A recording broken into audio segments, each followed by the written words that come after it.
అదే లూకాసు వార్త 23వ అధ్యాయము 43వ వచనాన్ని మనం ఆలోచన చేస్తే, అందుకు ఆయన వానితో, నేడు నీవు నాతో కూడా పరదేశులో ఉందువని నిశ్చయముగా నీతో చెప్పుచున్నాను నేను. ప్రియులారా, ఈ మాట సిలువలో ఉన్న ఒక దొంగతో యేసుక్రీస్తు ప్రభులు వారు చెప్తున్నటువంటి మాట. ఇద్దరు దొంగల మధ్య ఆయన్ని సిలువ వేశారు. ఇద్దరి నేరస్తుల మధ్య ఆయన్ని సిలువ వేశారు. అక్కడ జరిగింది ఏంటి అని అంటే, ఆ ఇద్దరు కూడా ప్రభువుని దూషించారు. మొదట, నీవు దేవుని కుమారుడు అయితే మమ్మల్ని రక్షించు. కింద ఉన్న వాళ్ళు హేళన చేస్తున్నారు. నీవు దేవుని కుమారుడు కదా, ఇతరుల్ని రక్షించావు కదా, నిన్ను నీవే రక్షించుకో, సిలువ మీద నుండి దిగిరా, అప్పుడు నిన్ను దేవుని కుమారుడని నమ్ముతాం అని అక్కడ ఉన్నవాళ్ళు, కింద ఉన్నవాళ్ళు, చూస్తున్న వాళ్ళు హేళన చేస్తున్నారు, దూషిస్తున్నారు, అవమానిస్తున్నారు. అటు ఇటు వెళ్ళిపోయే వాళ్ళు అదే మాటలు మాట్లాడుతున్నారు. వారితో పాటు ఈ ఇద్దరు దొంగలు కూడా దూషించారు. ఎందుకంటే వీరు ఆ వేదన తట్టుకోలేకపోతున్నారు, ఆ బాధని వాళ్ళు తట్టుకోలేకపోతున్నారు. వారికి విడుదల కావాలి, వారిని రక్షించే వాళ్ళు కావాలి.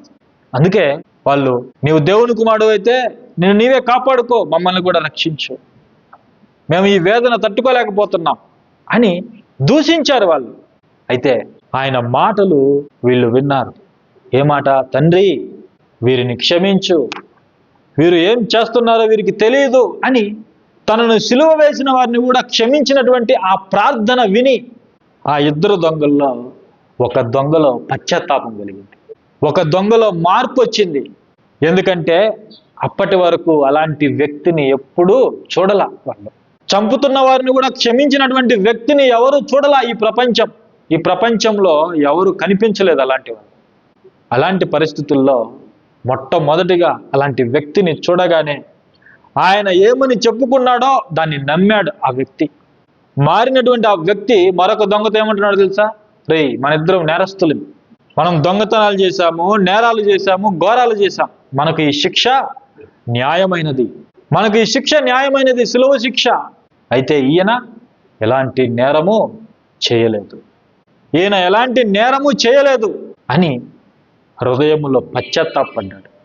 యేసుక్రీస్తు ప్రభుల వారు దేవుని కుమారుడని ఈ దొంగ విశ్వసించాడు, పశ్చాత్తాపం పొందాడు, ప్రభువుని వేడుకున్నాడు.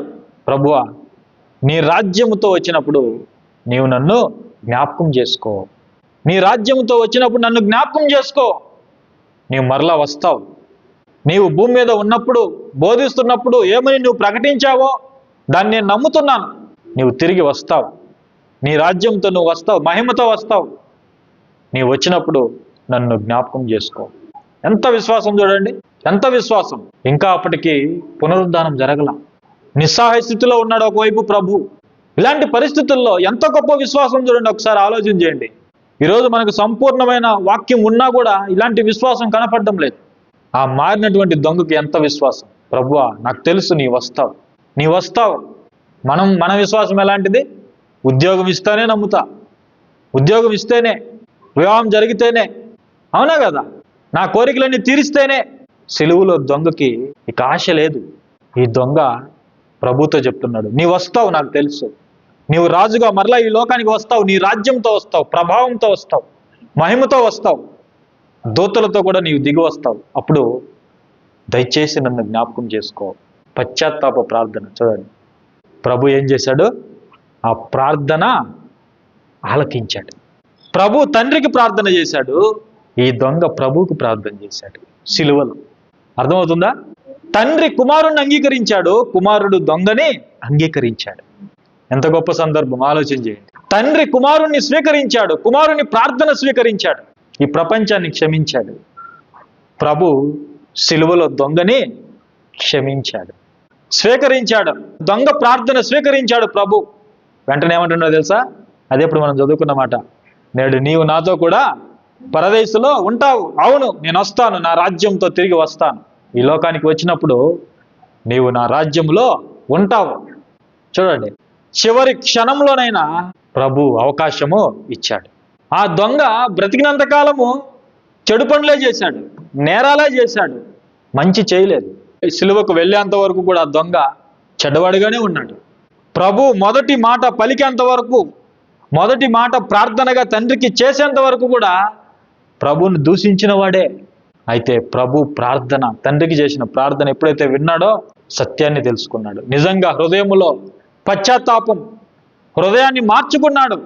మనం ఎప్పుడైతే మన హృదయాన్ని మార్చుకుంటామో, ప్రభు వైపు తిప్పుతామో, నిజమైన పశ్చాత్తాపం మన హృదయంలో ఎప్పుడైతే కలుగుతుందో అప్పుడు ప్రభు మనల్ని వెంటనే స్వీకరిస్తాడు. వెంటనే ఆలస్యం చేయడు, వెంటనే స్వీకరిస్తాడు ప్రభు. నువ్వు ఎలాంటి పరిస్థితుల్లో ఉన్నా, నీ జీవితం బాగలేకపోయినా, ఎన్ని తప్పులు చేసినా, నిజంగా నీవు పశ్చాత్తాపడి ప్రభు వైపు తిరిగితే, నీ హృదయాన్ని ప్రభు వైపు తిప్పితే ఆయన వెంటనే స్వీకరిస్తాడు. వెంటనే. పేతురు 3 సార్లు అబద్ధం ఆడాడు. నాకెవరో తెలియదు, ప్రభు ఎవరో తెలియదని. కోడి కూసింది. ప్రభు మాటలు గుర్తొచ్చాయి. ప్రభు చూస్తున్నాడు, ఆయన కళ్ళల్లోకి చూస్తున్నాడు. ప్రభు పలికినటువంటి మాటలు గుర్తొచ్చాయి. పేతురు హృదయం పశ్చాత్తాపంతో నిండిపోయింది. ఆ పశ్చాత్తాపం కన్నీళ్ల రూపంలో పొంగి బయటకు వచ్చాయి. ఏడ్చి ప్రార్థన చేశాడు పేతురు.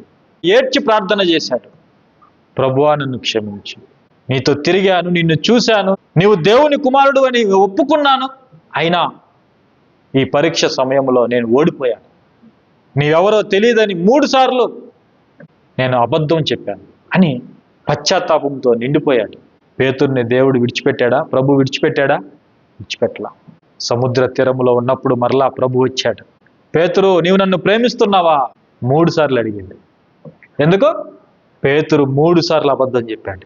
అందుకే ప్రభు 3 సార్లు అడిగాడు, పేతురు నీవు నన్ను ప్రేమిస్తున్నావా? నీవు నన్ను ప్రేమిస్తున్నావా? నీవు నన్ను ప్రేమిస్తున్నావా? అవును, పేతురు ప్రభువుని ప్రేమించాడు. నిజమైన పశ్చాత్తాపం చూపించాడు. హృదయములో మార్పు కలిగింది. అందుకే పేతుర్ని ప్రభు విడిచిపెట్టలా. ఈ దొంగలో నిజమైన మార్పు చూశాడు ప్రభు, లేకపోతే ఈ మాట అనడు. గుర్తుపెట్టుకోండి, నేడు నీవు నాతో కూడా పరదేశంలో ఉంటావు అని ప్రభు చెప్పాడు అని అంటే అతని హృదయాన్ని చూశాడు ప్రభు. నిజమైన మార్పును చూశాడు, నిజమైన పశ్చాత్తాపాన్ని చూశాడు. మరొక దొంగని గద్దించాడు.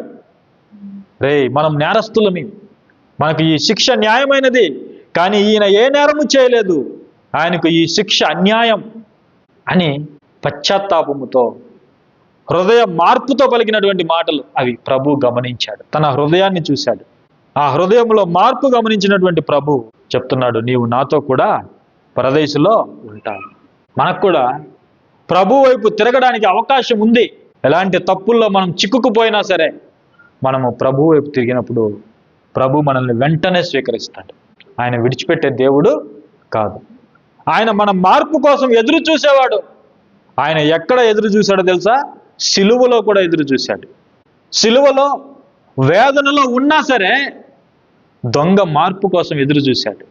మన మార్పు కోసం దేవుడు ఎదురు చూస్తున్నాడు. దేనికోసం? మన మార్పు కోసం, మన హృదయ మార్పు కోసం, మనం ఆయన వైపు తిరుగుట కోసం ఆయన ఎదురు చూస్తున్నాడు.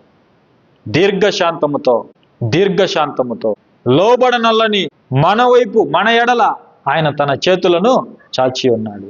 ఆయన మనల్ని పిలుస్తున్నాడు. మన మార్పు కోసం ఆయన ఎదురు చూస్తున్నాడు.